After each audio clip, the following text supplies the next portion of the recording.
Back in 1937, a classic book was published, Think and Grow Rich, by the late, great Napoleon Hill.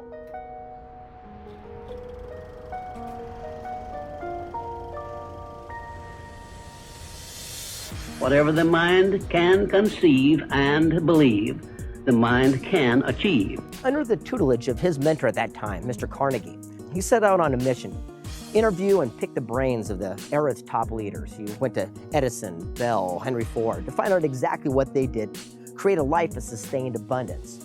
Well, I thought to myself, wouldn't it be great to team up with the Napoleon Hill Foundation and set out on a journey to go interview today's top leaders, today's movers and shakers, to find out not only all their success principles, but here's something very special. How did they handle the adversities that came their way? You see, it's easy to be happy-go-lucky when everything's going your direction, but it's when the chips are down, you learn everything about a character of a person. If you're unable to take a risk, you can't fail, but you also can't succeed. And you can do it. It's already inside you. We should face it, have the character to confront it and go right into it. So that's what this mission's about. And I invite you to join me to go talk to these people, to find out exactly why they didn't quit 3 feet from gold.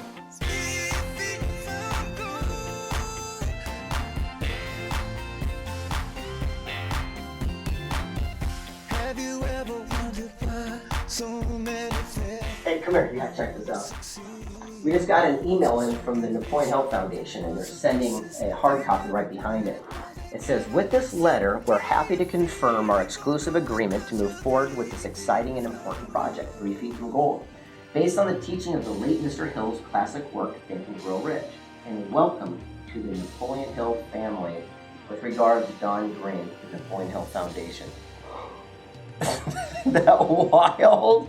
Greg S is Think and Grow Rich. It looks like a lot of the other ones. We just don't hand them out. These are few in the archives, but there's not a lot of them. So right there, we got Napoleon Hill signature.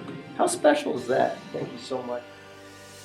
I had just finished telling Mr. Carnegie that I feared he had chosen the wrong person to give the world the first practical philosophy of personal success because of my youth, my lack of education, and my lack of finances. Well, at this point, Mr. Carnegie delivered a lecture that I shall never forget because it changed my entire life and paved the way for my helping to change the lives of millions of people, some of them not yet born. And so, the journey begins. Don Green sent us on our first task to meet with Dave Leninger, co-founder and creator of Remax Real Estate. 2 years after we started, deep in debt, everybody in the industry against me, except for the 40 employees I had by then, loved the concept and said, we'll stick with you no matter what. So living an uncommon life is doing common things over and over again till you get an uncommon result. There's no magic to that. If I had quit then, what would have happened to Remax? There's 100 and some thousand people's lives who are made better because the company became successful. We changed the entire real estate industry. We changed all these things. We don't have to worry about what would have happened to my wealth because I didn't count. Right.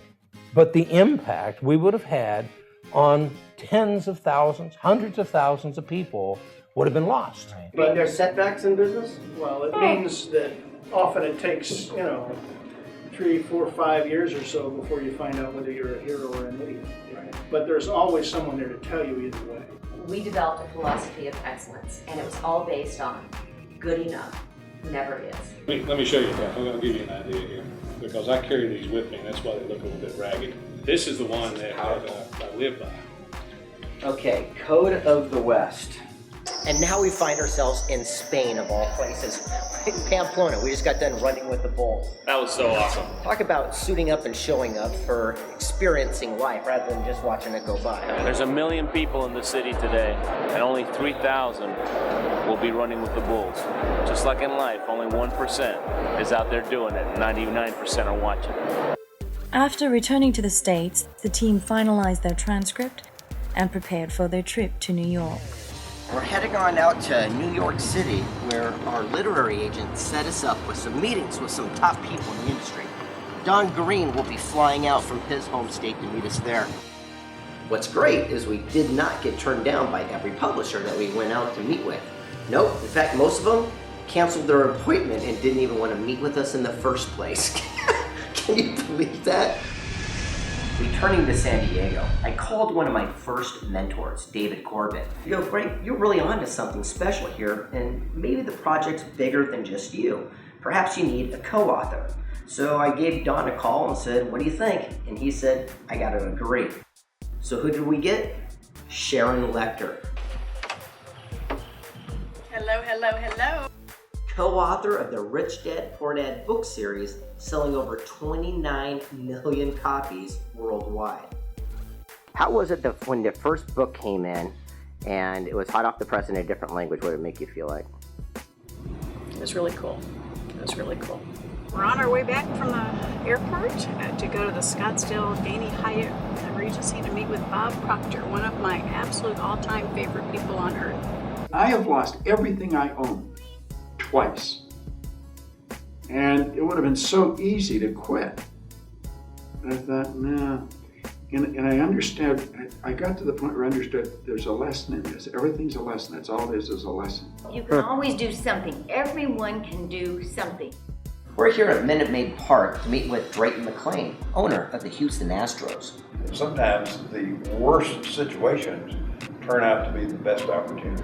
Sometimes the winters are a little bit longer, and sometimes the summers are a little bit longer, but it's always there. Sometimes one season might be a little bit longer, which would shorten up the next one, but it always does come back, and I think that's the way all businesses are too.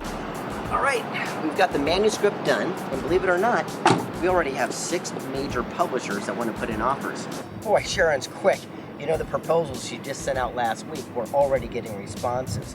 One says, we are so excited about the potential of teaming together.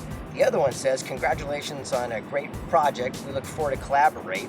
The other one says, we're having a meeting this week to discuss 3 Feet from Gold. My gosh, gotta like that. Which one are we gonna go with? Well, just like it says in the book, you're gonna have to read it and find out. Now you see why it is important that you recognize that all success begins with definiteness of purpose, with a clear picture in your mind of precisely what you want from life.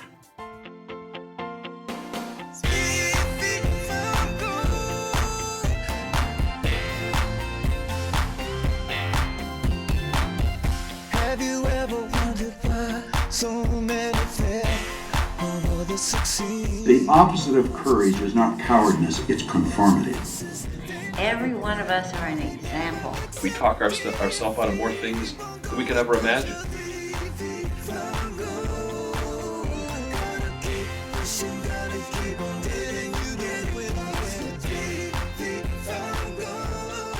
Leadership requires boldness. Boldness requires risk. Risk means that you're going to lose. If you're unable to take a risk, you can't fail, but you also can't succeed. It is true that whatever your mind feeds upon, your mind attracts to you. The people you meet and the books you read, that'll keep you digging and you'll never give up. Just understand, you can't quit.